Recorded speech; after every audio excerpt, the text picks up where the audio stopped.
నిగ్గదీసి అడుగు ఈ సిగ్గులేని జనాన్ని. మినిస్టర్ పక్కా కూర్చోడానికి అందరు ప్రయత్నం చేస్తున్నారు. మారదు లోకం, మారదు కాలం.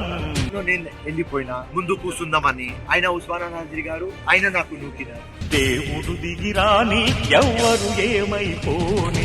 నమస్తే, వెల్కమ్ టు సత్యాగ్రహి. నేను శివాని. తెలంగాణ కాంగ్రెస్ లో అసలు ఏం జరుగుతోంది? అధికారం చేతికి వచ్చినప్పటి నుంచి నేతల ఆహాలు నడి రోడ్డుపైకి వస్తున్నాయా?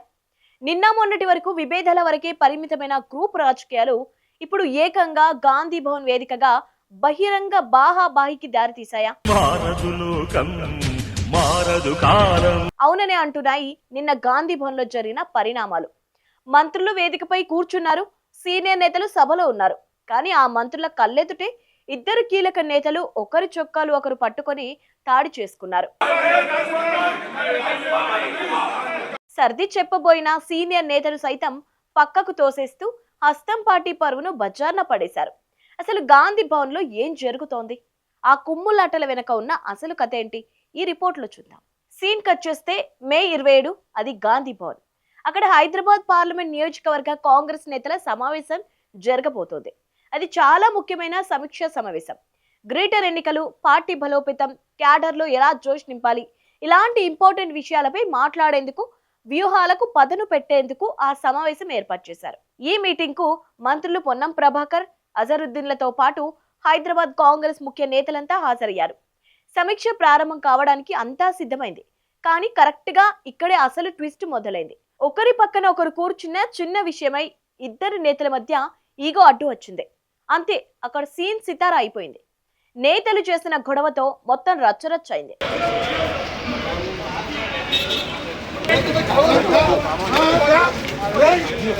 అసలు గొడవ ఎక్కడ స్టార్ట్ అయిందో తెలుసా?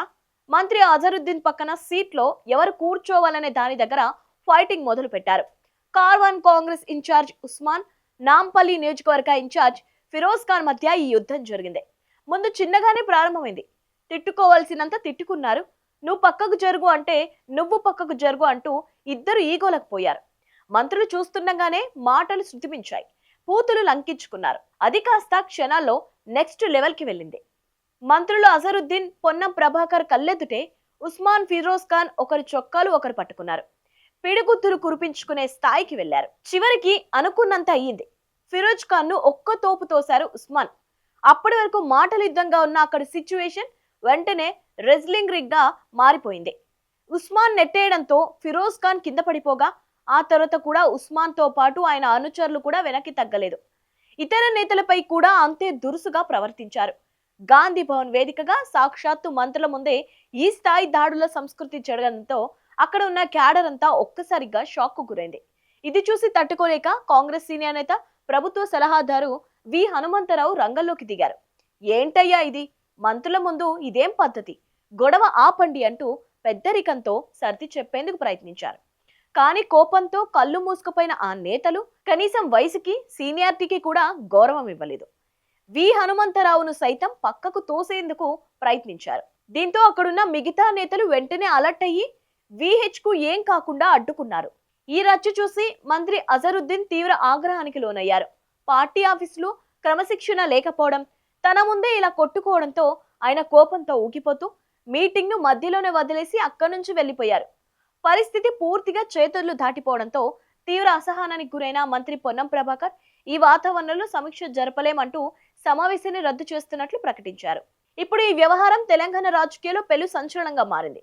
అసలే తెలంగాణలో కాంగ్రెస్ ప్రభుత్వం అధికారంలోకి వచ్చిన 2.5 ఏళ్లు గడుస్తున్నా ప్రజలకిచ్చిన 6 గ్యారంటీలు, నిరుద్యోగులకు ఇచ్చిన హామీల అమలులో విఫలమైందనే విమర్శలు వస్తున్నాయి. పాలనా పరంగా ప్రభుత్వంపై రోజు రోజుకు ఒత్తిడి పెరుగుతోంది.